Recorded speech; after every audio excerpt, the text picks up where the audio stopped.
एक गरीब रक्शे वाले को अपने रक्शे के अंदर एक कीमती बैग मिलता है।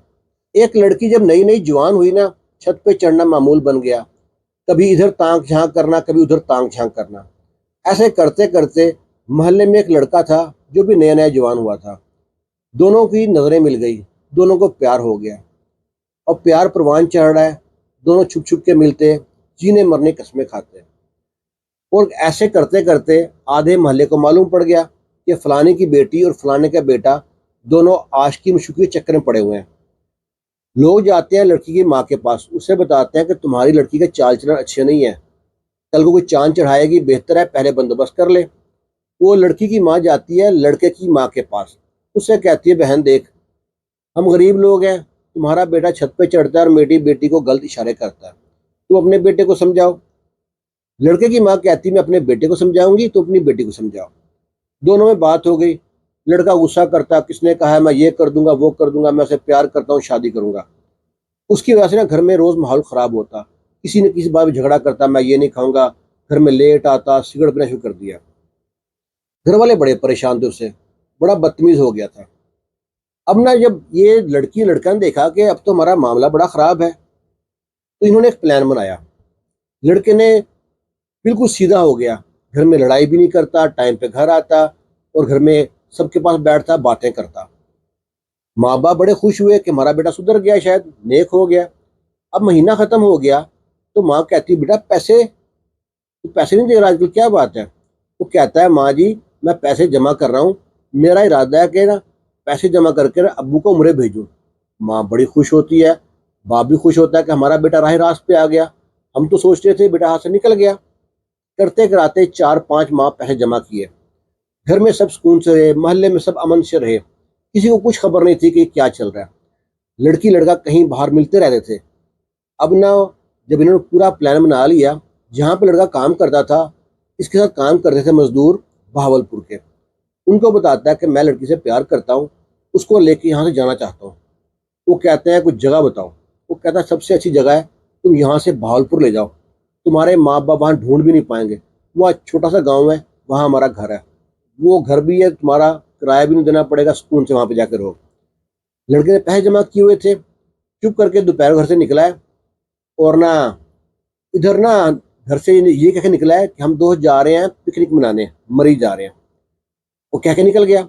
उधर जो लड़की है वो बच्चों को निकल लेकिन देने जाती है, अपने भाई के बच्चों को स्कूल से लेने जाती है। और वो दोनों बैठते हैं रेंट की गाड़ी में और वहां से भाग जाते हैं। बस में सवार नहीं होते, बस में अक्सर बस स्टॉप पे कैमरे शैमरे लगे होते हैं, उससे मालूम पड़ जाता है कहाँ गए कहाँ नहीं गए।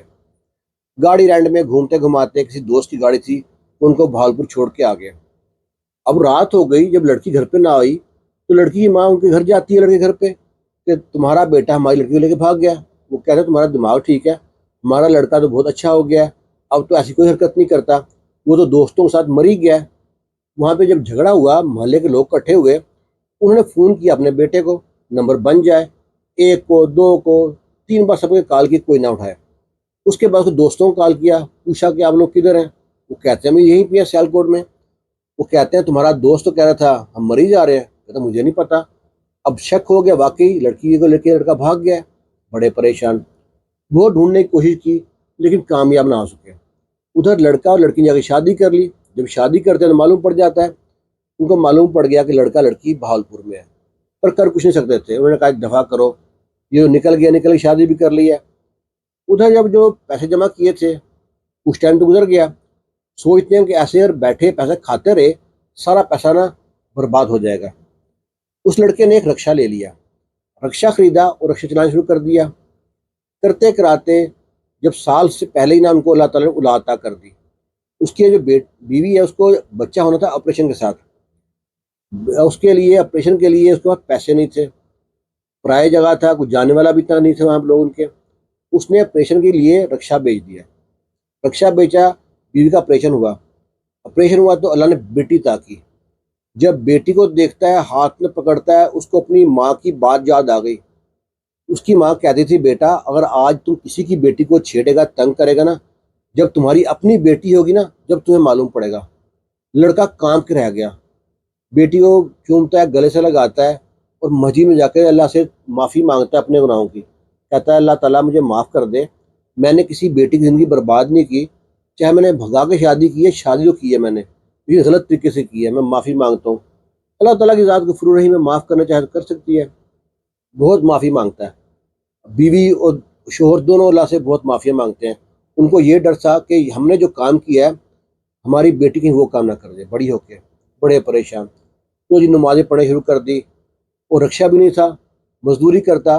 फिर अपने दोस्तों के पास गया जो रिक्शा चलाते थे, जो अड्डे पे बैठते थे, उनसे कहता मेरे पास रिक्शा नहीं है, बड़ा मुश्किल गुज़र रहा है। उनका एक दोस्त कहता है कि फलाँ एक आदमी है, वो रिक्शा रेंट पे देता है, उससे बात करते हैं। उसको लेके गए उसके पास, उसे कुछ पैसों में मंथली पे रिक्शा मिल गया। रिक्शा रिक्शा चलाना शुरू कर दिया। शायद उसकी दुआ दुआ कबूल हो गई थी। रिक्शा चलाते-चलाते ना उसकी बीवी ने फ़ोन किया कि शाम को आते वक़्त फलाँ-फलाँ सब्ज़ी ये चीज़ें लेके आना।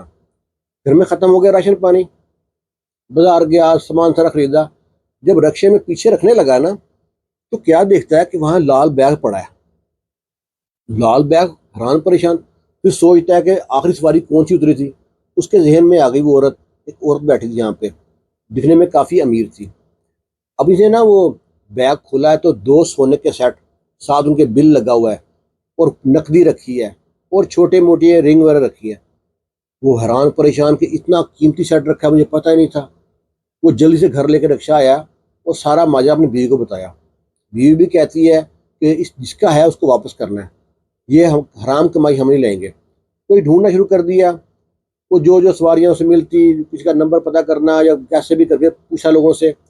जितने भी लोग कहते हैं हमारा बैग है, जिससे भी पूछता है, जब उनसे पूछता है ना बैग का रंग क्या है, उसके अंदर क्या रखा है, जो लोग झूठ बोलते हैं, कहता तुम लोग झूठ बोल रहे हो।